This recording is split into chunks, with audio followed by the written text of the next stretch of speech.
এখন বছরের প্রথম দিন আমি মনে মনে দিব্যি করলাম, মানে শপথ নিলাম, আজকে আমি নিজের থেকে কাউকে ফোন করব না।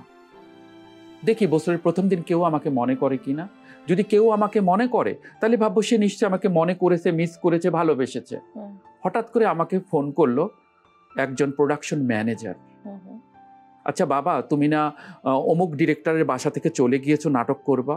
বললাম হ্যাঁ। তুমি কি নাটকের কাউকে চেনো? বললাম না। বললো তুমি মগবাজার আসতে পারবা? তুমি একটা নাটকের চিফ অ্যাসিস্ট্যান্ট ডিরেক্টর হবা। বললাম আপনি কি বলছি? বলল হ্যাঁ। একজন প্রোডাকশন ম্যানেজার আমাকে বছরের প্রথম দিন ডেকে কাজ দিল। সেটা কত সালে ছিল?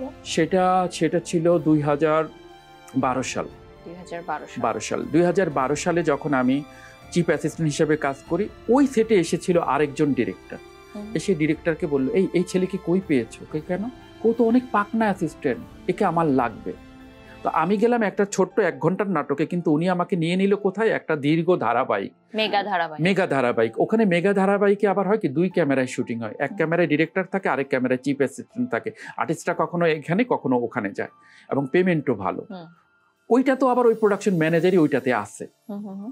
আপনি লুফে নিলেন? আমি লুফে নিলাম। এখন আর আমার মাথায় মিউজিক ভিডিও নাই, এখন আমি হয়ে গেলাম নাটকের চিফ অ্যাসিস্ট্যান্ট ডিরেক্টর, আমি ডিরেকশন দেই।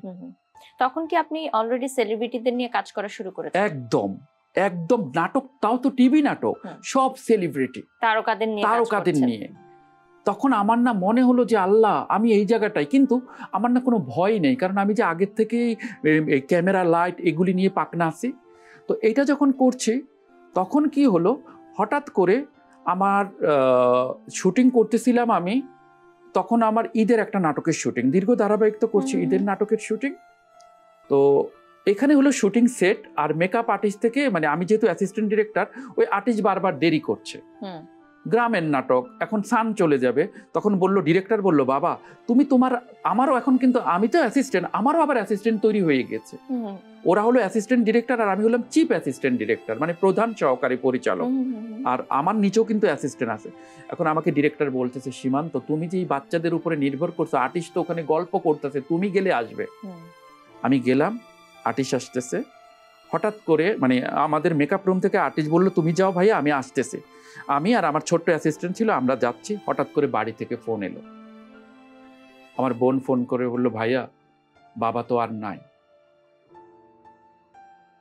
বাবা মারা গেছে। মানে আপনার বাবা কি আগে থেকে অসুস্থ ছিলেন? বাবা অসুস্থ ছিলেন। তারপরেতে আমি বাবাকে অসুস্থ থাকাকালীন অবস্থায় এই নাটকের থেকে কিছু অ্যাডভান্স নিয়ে আমি বাবাকে দেখতেও গিয়েছিলাম। চিকিৎসা খরচও দিয়েছি। তো মা বললো যে বাবা তুমি কোনো কিছু আইনো না, তুমি বরং টাকাটা দিও, কাজে লাগবে। তো আমি বাবাকে দেখে টেকে তারপরে চলে আসছি শুটিংয়ে, যেহেতু আমার শুটিংয়ের ডেট ফিক্সড করা। কিন্তু মানে ধুম করে বাবা মারা গেল 4:12 খবর আসলো। তো আমি ফোনটা রাখছি, আমার অ্যাসিস্ট্যান্ট বলছে, মানে ভাইয়া কি হয়েছে, আপনার চোখ দিয়ে পানি পড়ছে, কাঁদতেছেন কেন? বললাম আমার বাবা আর নাই।